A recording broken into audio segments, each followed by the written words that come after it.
National assembly, national parliament മന്ദിരത്തിൻ്റെ മുന്നിലൂടെയാണ് ഇപ്പോൾ ഞങ്ങളുടെ boat കടന്നുപോയിക്കൊണ്ടിരിക്കുന്നത്. മനോഹരങ്ങളായ അനവധി വലിയ ബിൽഡിങ്ങുകൾ കാണാം. ഈ ബോട്ടിൽ തന്നെ എനിക്ക് തോന്നുന്നൊരു 300-400 ആൾക്കാർ കയറിയിട്ടുണ്ടാവും. ഇത് മുകളിലത്തെ കാഴ്ച മാത്രമാണ്. അതുപോലെ താഴെയും സീറ്റുകൾ ധാരാളമുണ്ട്. ആൾക്കാരൊക്കെ കാഴ്ച നന്നായിട്ട് ആസ്വദിക്കുന്നുണ്ട്.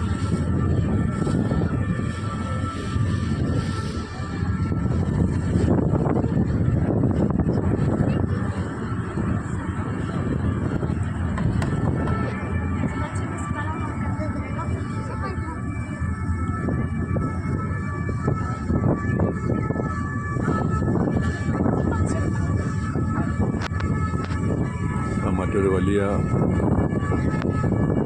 ഫ്രാൻസിൻ്റെ പതാകയുമേന്തിയ ഒരു ബോട്ട് കടന്നു പോകുന്നു. അതിൽ യാത്രക്കാരാരുമില്ല. ഒരുപക്ഷെ മിലിറ്ററി ആവശ്യങ്ങൾക്കായുള്ള ബോട്ടായിരിക്കും.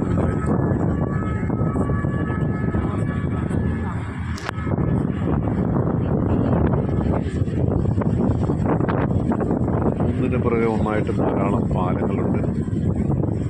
ഇപ്പോൾ ഈ വീഡിയോയുടെ തുടക്കത്തിൽ തന്നെ നമ്മൾ മനോഹരമായ ഒരു പാലം കണ്ടതേ ഉള്ളൂ. ഇതാ രണ്ടാമത്തെ പാലം. ആദ്യത്തെ പാലം കല്ലുകൊണ്ട് തീർത്തതാണ്. ഇത് ഉരുക്കിൽ തീർത്ത പാലമാണ്. പാലത്തിൽ ധാരാളം ആളുകൾ നിൽപ്പുണ്ട്.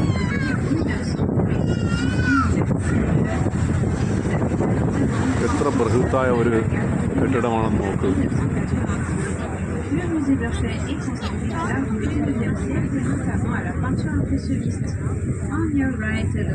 കലാശില്പങ്ങളും രൂപങ്ങളും ധാരാളം കൊത്തിയിട്ടുള്ള ഈ പാലത്തിൽ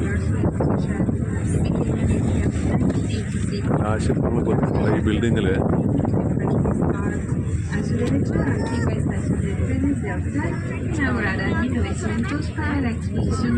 എന്തോ ഓഫീസാണ്. പാരീസ് 1874 എന്നൊക്കെ കാണുന്നുണ്ട്. വ്യക്തമായിട്ട് മനസ്സിലാകുന്നില്ല. ശക്തമായിട്ടുള്ള കാറ്റടിക്കുന്നുണ്ട്. ഞാൻ ക്യാമറ സൂക്ഷിച്ചാണ് പിടിച്ചിരിക്കുന്നത്. മാത്രമല്ല നല്ല തണുപ്പുമുണ്ട്. അതുകൊണ്ട് സംസാരിക്കാനും കഴിയുന്നില്ല. പിന്നെ ഇവിടെ അനൗൺസ്മെൻ്റ് ഉള്ളതുകൊണ്ട് ശരിക്കും അങ്ങോട്ട് പറയാൻ പറ്റുന്നില്ല. സ്വെറ്റർ ധരിച്ചിട്ടുണ്ടെങ്കിലും തണുത്ത് വിറക്കുന്നുണ്ട്. ഇപ്പോൾ സമയം ഇവിടെ 5 മണി കഴിഞ്ഞു. ആകാശം കുറച്ച് മേഘാവൃതമാണ്. അതുകൊണ്ട് കാഴ്ച വ്യക്തമല്ല.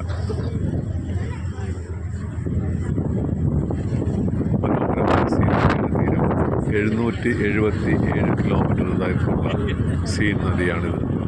ഇംഗ്ലീഷ് ചാനലിലാണ് ഈ സീൻ നദി വന്ന് അവസാനിക്കുന്നത്.